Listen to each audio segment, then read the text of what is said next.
Voilà, elle est finie cette première journée du championnat. Elle a commencé par un Toulouse-Nice joué sous une canicule. Quelle idée à la con de faire jouer des matchs à 13 heures en plein mois d'août avec un épisode caniculaire. Mais bon, ça, j'espère que dans le prochain appel d'offres, la Ligue supprimera ce match de 13 heures qui fait chier tout le monde, à commencer par les joueurs, et même le public. Une belle première mi-temps de Toulouse, bien organisée, qui a ouvert le score sur un but sur lequel Dante n'est pas irréprochable, et puis qui s'est bien battu, qui était franchement bien organisé, avec le souci de sortir la balle de façon intelligente, et une équipe de Nice très décevante, une équipe de Nice qui, à part BKBK, ressemblait à celle de l'année dernière, et franchement on voyait le Nice de l'année dernière pas très consistant, avec un Gouiri très décevant. Et puis en seconde période, les Niçois se sont fait un peu plus présents, notamment sous l'impulsion d'un excellent Kefren Turam, et Ramsey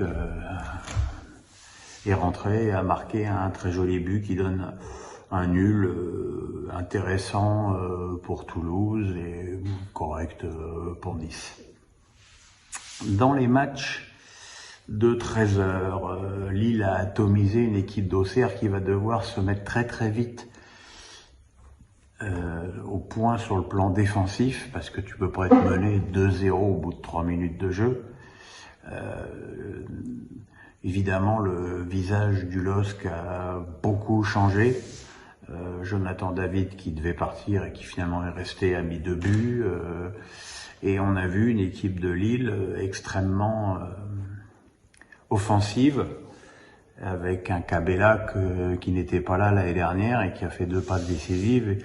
Et à mon avis, lui, son apport va être très intéressant. En gênante, sans surprise, 0-0. Avec une équipe de Nantes quasi fantomatique en première période et un petit peu plus présente en seconde. On peut juste dire que Bernardoni, qui a eu une histoire un peu compliquée avec Gérald Baticle et le SCO, et qui était finalement un peu à la surprise générale titulaire, a fait un match très correct et a marqué des points. Montpellier 3. Alors un match très très curieux, avec une ouverture du score très rapide pour Montpellier, une égalisation sur penalty aussi rapide, et encore une fois une reprise d'avantage par un but de Savanier. On a cru que c'était Wai qui avait marqué, mais c'est Savanier, personne n'a touché la balle. Et une égalisation magnifique d'ailleurs de 3, très rapide derrière. Et après, le match a été franchement équilibré, et il a basculé sur un coup de génie de Savanier qui donne une victoire qui va faire du bien à une équipe de Montpellier qui était un peu ronchon depuis les matchs de préparation. Ça n'a pas l'air de super bien se passer avec Olivier Dalloglio. Donc voilà, une petite bouffée d'air pur. Et puis on attendait évidemment avec beaucoup d'impatience les débuts de Lens à Bollaert. Lens qui est un des outsiders de ce championnat, qui a mené 3-0 avec un triplé de Sotoka, attaquant de l'ombre, gros travailleur, mentalité exemplaire, et là récompensé par un triplé, et en plus il a raté un penalty. Et puis en fin de match, les Brestois ont su revenir à 3-2 et faire quelques frayeurs aux nordistes, mais enfin la victoire de Lens est tout à fait méritée. À 17h, on a eu le match Rennes-Lorient. Là aussi, on attendait, un peu comme Lens, on attendait avec beaucoup d'impatience les débuts du Stade Rennais, qui est un des gros outsiders de ce championnat. Et là, la déception a été totale. On a vu une équipe molle, avec des individualités hors du coup, à l'image de Mayer, totalement méconnaissable. Et voilà, quoi. Et Pourtant, en première période, Lorient n'a rien proposé. Lorient était venu là pour faire 0-0 et ça se voyait. Évidemment, constatant l'apathie rennaise, les Merlus ont commencé à s'enhardir en seconde période. Voilà, et l'Orienté a fait des déboulés, et puis sur un centre de Lefebvre, Arthur Théâtre a marqué contre son camp, qui n'est pas l'idéal quand tu arrives dans un club. Mais voilà, quoi, on peut pas dire que c'est un coup d'arrêt, il n'y a pas de coup d'arrêt sur une première journée, mais c'est pas un bon début pour Rennes, qui va devoir très très vite corriger le tir, notamment au niveau de l'implication qui était pas super. Et puis alors si on attendait vraiment avec impatience, on attend avec impatience Lens, on attend avec impatience Rennes, et on attendait avec beaucoup d'impatience Marseille, ce qui prouve qu'en fait, dans une première journée, on attend tout le monde avec impatience.